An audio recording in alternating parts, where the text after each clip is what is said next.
Welcome to my channel gossip Gyan and episode 25 का review देने जा रही हूँ मैं और डे 24। तो एपिसोड के अंदर क्या क्या सारी चीज़ें हुई हैं, 2 एंट्री हुई हैं और साथ ही मैं आपको बता दूं कि बहुत सारा हंगामा भी हुआ है एपिसोड 25 के अंदर। तो चलिए फटाफट से वीडियो को स्टार्ट कर लेते हैं। वीडियो अच्छी लगे तो वीडियो को ज़रूर लाइक कर लें, चैनल को सब्सक्राइब करें, शेयर करें एंड कमेंट भी करें।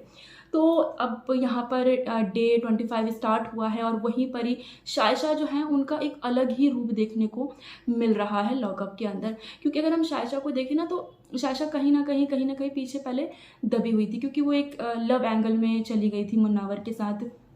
बट जो शायशा है उनका रियल फेस अब देखने को मिल रहा है लॉकअप में।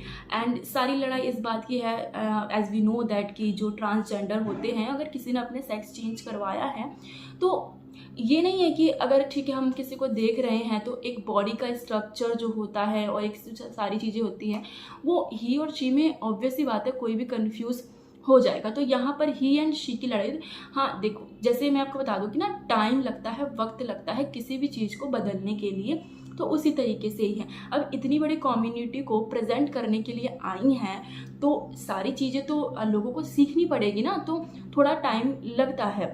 तो ही एंड शी में बहुत ज़्यादा कन्फ्यूज़न रहती है सबको कि क्या बोला जाए शायशा को, ही एंड शी। तो अब यहाँ पर शायशा रोने लग गई थी, जिसपे निशा रावल ने उनके लिए लड़ाई की है कि तुमसे कितनी बार कह चुकी है कि शी बोला करो उसे, बट तुम सब मानते नहीं हो, हर बात ही करते रहते हो। तो ही मत बोलो, शी वो लड़की है तो उसको शी बोलो। तो इसके पीछे सारी लड़ाई थी जिसमें मुन्नावर जो है बोल देते हैं कि हाँ ठीक है थोड़ा शॉर्ट में बोलो। तो यहाँ पर निशा और मुन्नावर की काफ़ी ज़्यादा फाइट हो जाती है कि जैसे मुनावर का कहना था कि हाँ हम ठीक है समझ गए, बट वो निशा का आपको पता है कि जब वो बोलना शुरू करती हैं तो काफ़ी बड़े लेवल पर लेकर चली जाती हैं और वो बोलती ही रहती हैं। तो ये सारी बातें थी। उसके बाद हम बात करें निशा और मुनावर की फाइट हुई शायशा के चक्कर में, जिसमें निशा ने शायशा का साथ दिया। शायशा के साथ हर कोई देता है, बट एक वो मोमेंट था जहाँ पर मुनावर ने ये बोला कि थोड़ा शॉर्ट में बता दो। उसके बाद शारीरिक श्रम बहुत जल्दी स्टार्ट हो गया था, जिसमें चकली बनाना था और पैक करना था, डब्बों में पैक करना था और एक डब्बे में 4 चकली पैक होनी थी। तो यहाँ पर जो है यहाँ पर दोनों ही ने अपने अपने जैसे शिवम पहले गए और उन्होंने उनका फेंक दिया, डब्बा फेंक दिया था, और तो वहाँ से जो अली थे उन्होंने आके पूरा वो चकली जो था पूरा फैला दिया था, तो वहाँ पे खाने का वेस्टेज हो गया था। उसके बाद काफ़ी लड़ाई आगे बढ़ जाती है जिसमें पायल आती हैं और ब्लू टीम का ख़राब करने की कोशिश करती हैं, बट वहाँ पर पूनम और जो अंजलि थी वो प्रोटेक्ट करती हैं। प्रोटेक्ट करने में हाथापाई भी हो जाती है, एक दूसरे को धक्का भी दे देते हैं। तो ये सारी चीज़ें हैं जो नहीं होनी चाहिए थी बट हुई है। पायल ने काटना शुरू कर दिया था अंजलि को। और उसके बाद बात करें तो पूनम भी पागल हो गई थी बिल्कुल, क्योंकि जिस तरीके हम देखें पिछले एपिसोड में जो डील करी थी तो वो डील गायब है बिल्कुल, कहीं समझ ही नहीं आ रहा कि पूनम की क्या डील थी और क्या कर रही हैं वो, अभी भी वही सारी चीज़ें कर रही हैं। उसके बाद बात कर लेते हैं कि कौन जीता इस टास्क के अंदर। तो शारीरिक श्रम के अंदर चकली बनाना था जिसमें कोई भी टीम नहीं जीता है। उसके बाद जो जेलर थे वो आए थे और उन्होंने कहा था कि क्योंकि खाने का वेस्टेज हुआ है तो इसीलिए इस जो टास्क है इसको रद्द किया जाता है और कोई भी इसका विनर नहीं है। उसके बाद बात करते हैं 2 एंट्रीज हुई हैं मंदना और आज़मा फलाह की। तो भाई मंदना और आज़मा फलाह, मुझे जो आते ही जो दिखा है ना एक स्पार्क, वो दिखा है आज़मा के अंदर। मंदना के अंदर मुझे इतना कुछ दिखा नहीं, बट अब ऐसे किसी को जज नहीं किया जा सकता है।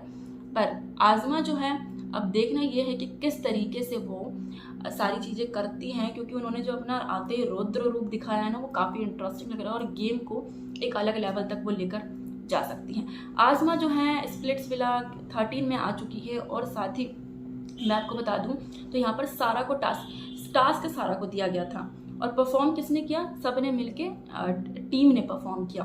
तो ये अब पता नहीं टास्क रद्द होगा या क्या होगा, ये तो मुझे नहीं पता, लेकिन टास्क ये मिला गया था सारा को ये टास्क मिला था कि जो 2 न्यू एंट्री हुई हैं तुम्हें कोशिश करना है कि वो तुम्हारे ग्रुप में ना आए, उसके बाद उनको कुछ इनाम दिया जाएगा। तो यहाँ पर सारा आती सबसे पहले करणवीर से बोलने की कोशिश करती है कि मैं चाहती नहीं हूँ कि ये दोनों हमारी टीम में है, हमारी टीम के लिए अच्छा है। तो सारी चीज़ें वो जैसे कि मैं पता है कि करणवीर और मुनावर तो काफ़ी स्मार्ट है, वो समझ गए कि तुम वहाँ पे जो गई थी रूम में गई थी किस लिए गई थी।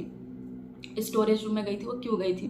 तो यहाँ पर वो समझ जाते हैं और उसके बाद सारा का साथ देते हैं। बट सारा जो थी ना वो अपने टास्क से भटकती हुई नजर, उनका कुछ योगदान उसमें दिखा ही नहीं। जो सारा काम किया वो किया मुनावर और करणवीर ने मिलकर किया है। तो ये सारी चीज़ें हैं और सारा को मतलब मुझे नहीं ऐसा लगता कि सारा आगे तक टिक पाएंगी, क्योंकि ऐसे हालात है उनके। सारा और अली की बात भी हुई है जिसमें उन दोनों ने दोस्ती करी और कहा है कि हम एक दूसरे के पास्ट को नहीं लाएंगे, हम अपने गेम खेलना है और अपने गेम को कंटिन्यू रखेंगे। उसके बाद मंदना ने मंदना कह रही हूँ, आज़मा ने अंजलि को ये बोला कि तुमने जो बताया है ना अपना सीक्रेट, वो पूरा सीक्रेट नहीं है, तो तुम दुनिया को पूरा सीक्रेट बताओ। और वो काफ़ी ज़्यादा पर्सनल हो जाती हैं आज़मा, जिसके बाद आज़मा और उसकी पूनम और साथ ही अंजलि की काफ़ी ज़्यादा लड़ाई हो जाती है। जिसके बाद आज़मा का तो कंफर्म था कि वो तो ब्लू टीम में जाने से रही। अब बाकी यहाँ पे मंदना जो है, मंदना अभी टिका के बैठी है कि मुझे तो ऑरेंज टीम में ही जाना है। तो अब देखना, ये ऑरेंज टीम नहीं ब्लू टीम में जाना है। तो ऑरेंज में गई हैं आज़मा और मंदना गई हैं ब्लू टीम में। बट मैं आपको बता दूं कि अभी हमें जो देखने को मिलने वाला है कि दोनों ही, आई थिंक जो सारा है वो अपने टास्क में सक्सेसफुली कर लेंगी उसको, और दोनों ही जो कंटेस्टेंट है पावर कार्ड के साथ वहाँ पे चले जाइए। अब देखना ये मज़ा आना, पावर कार्ड जो है क्या उसका कुछ होने वाला है और कितना इफेक्टिव होगा वो जो कार्ड है। तो चलिए इसी तरह की अपडेट के लिए चैनल को सब्सक्राइब कर लें, लाइक करें एंड शेयर करें। Thanks for watching my video.